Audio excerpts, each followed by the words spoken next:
Hi everybody, it's Don and I hope you're having a fantastic day. Well, we have some people with Royal Caribbean who just aren't happy with some announcements coming up for their upcoming sailing on the largest cruise ship in the world, the Icon of the Seas. We have Norwegian Cruise Line just came out with their first quarter earnings, and surprise, with all the ships sailing at full capacity across the world and record-breaking numbers and everything, they lost money. And finally, let's talk about, because the deadline's coming real close, Real ID in the United States.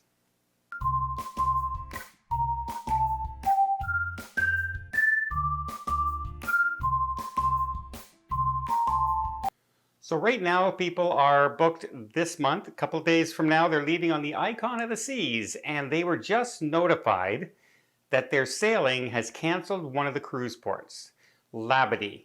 Now remember, this is the troubled port in Haiti where we have seen uprisings, we have seen an increase in violence, but Labadee is kind of a protected area off by itself, not really close to where any of the real dangers have been.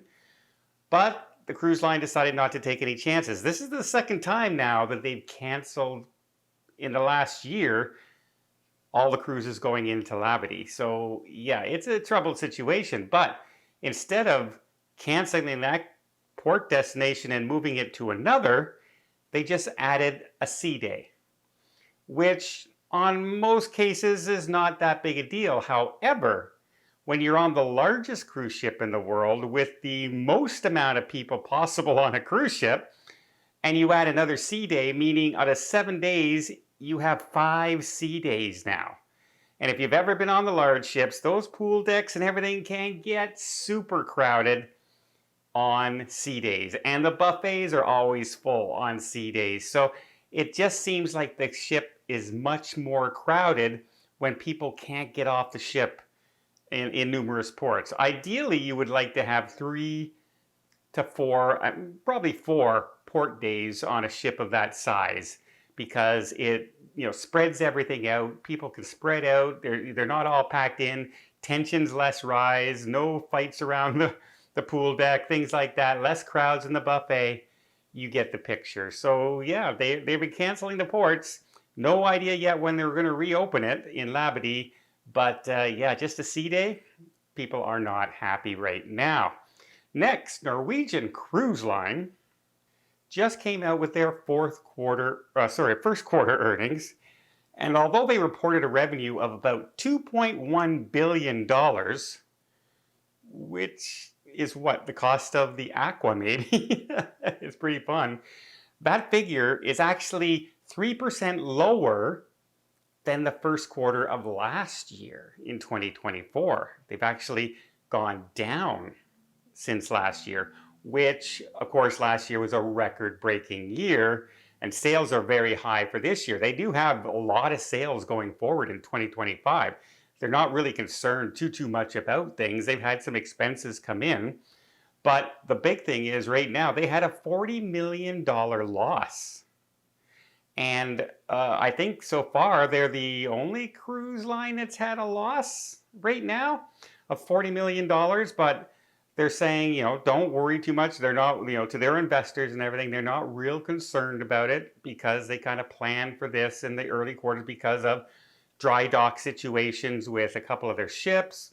Plus they have, the Aqua come online, which is a new expenditure. And they have also just recently, if you notice, got rid of 2 of their ships and sold them off to charters going to India. So they are doing cost-cutting measures to offset this amount. Now, hopefully the cost-cutting measures do not start cutting services. That would be a disappointment, and that would probably add to the drop in revenue as opposed to increase the revenue. So yeah, it's kind of interesting with all the ships sailing at capacities right now and everything. We had a cruise line come out with a nominal, let's put it that way. In the grand scheme of things, $40 million to Norwegian Cruise Line is a drop in the bucket. That's not even one ship in dry dock. So it's not like they're really running out of money or anything like that. There's nothing like that. But it's just interesting that I'm wondering if it's perception or if it's the change in venues, if the ships are not as popular as they thought they were going to be. Not sure what the issue is, but hopefully the next quarter coming around for Norwegian will show a lot bigger increase. Now, coming up very, very shortly, we have the Real ID Act in the United States that's been issued by Department of Homeland Security. Now, the Real ID is a card that is driver's license and other acceptable form of identification. For instance, your passport is an acceptable form of ID. In some states, your driver's license may be Real ID compatible, such as Wisconsin and I think New York. Those enhanced driver's license are considered Real IDs, and other states have a Real ID identification. Now, people have been asking, well, how is this going to affect, do I need one of those to get on a cruise? And right now, if it's a local cruise leaving from the United States and returning to the United States, like a Caribbean cruise or a cruise over to Alaska, you still only need your birth certificate and some sort of government ID, okay, of some kind. However, that does not go for airlines, which is where the trick comes in. Effective, let me read it here, effective May 7, 2025, the U.S. Department of Homeland Security will require every state and territory resident to present a Real ID compliant driver's license or another acceptable form of identification, such as a passport or enhanced driver's license, to go through airport security and board a flight in the United States. So it's not necessarily going to the cruise that's going to be a problem. It could be flying to your cruise that could be a problem if you don't have one of these Real ID or compliant driver's license or a passport. I've always said this, if you can, I know some people can't get a passport, there's legal reasons, there's other reasons, but if you can, passport. Passport makes things so much simpler whenever you're doing any kind of travel, whether it's local or international. And by the way, Real ID and everything is not valid for international travel. So if you're leaving the United States and sailing over to Europe or flying over to Europe, you're going to need a passport anyway.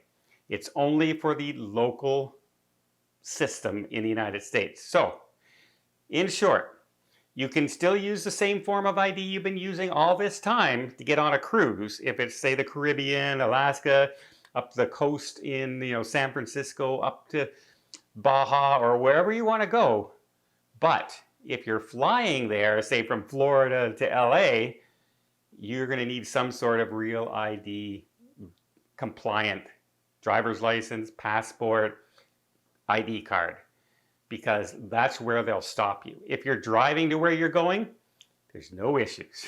So yeah, a lot of confusing things here like that now. So what do you think? Do you think having an extra sea day on a largest ship in the world, 7,500, 8,000 passengers, if not more, for 5 days not being able to get off the ship, do you think that's a little much? Would that be too much for you? Or do you think, they do a good job of spreading people around on the ship, not a big deal, or I'm not a pool person anyway?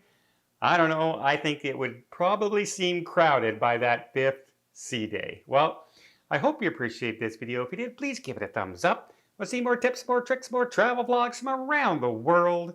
Hit that subscribe button. Until next time, have yourself a safe and a great vacation.